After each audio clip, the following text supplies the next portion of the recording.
اومدی صدا تو بار بود، این تن وفا تو بار بود، میدونی که جا تو قلب یاره.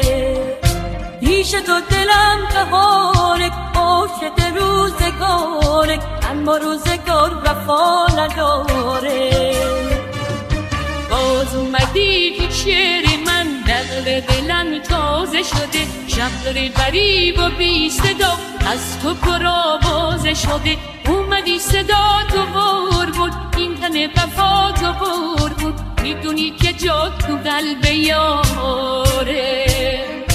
پیش تو دلم بهاره، عاشق روزگاره، اما روزگار وفا نداره.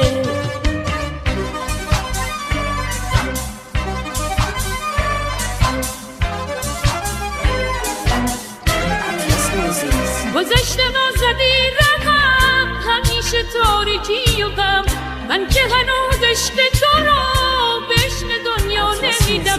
با تو بیفام یکی بشم، خونت رنگ خونمه، قلب تو شکل قلب من، روح تو آشیونمه. قلب تو شکل قلب من، روح تو آشیونمه. اومدی صدا تو بار بود، این تن وفا تو بار بود. 1 خرداد 1402. مجید برای همیشه ما را تنها گذاشت. یادش گرامی.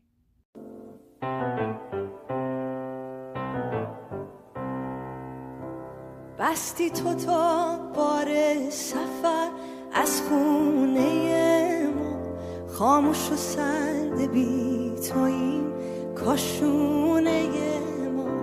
رفتی سفر ای بی خبر از ما تمده، جای تو غم شد همدم و همخونه ما.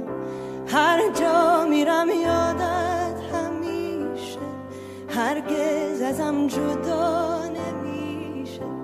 هرچند که این سفر کوتاهه، اما دلم رضا نمیشه.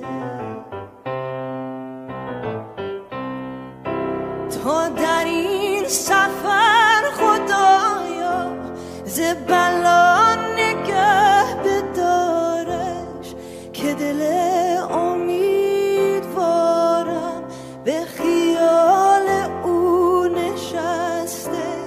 شبی از درد فراقش رو به میخانه نمودم، دیدم از بخت سیاهم در میخانه ببسته.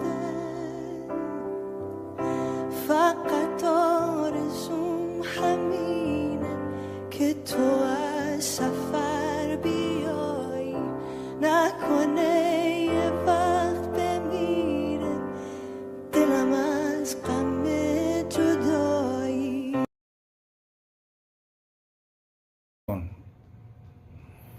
مجید جان، خدا رحمتت کنه، خدا بیامرزتت. یکی از بچه‌های گل سابق زمان بودی. همه هم عاشقت بودن، همه دوستش داشتن. مجید واقعا همه دوست داشتن. خدا رحمتش کنه.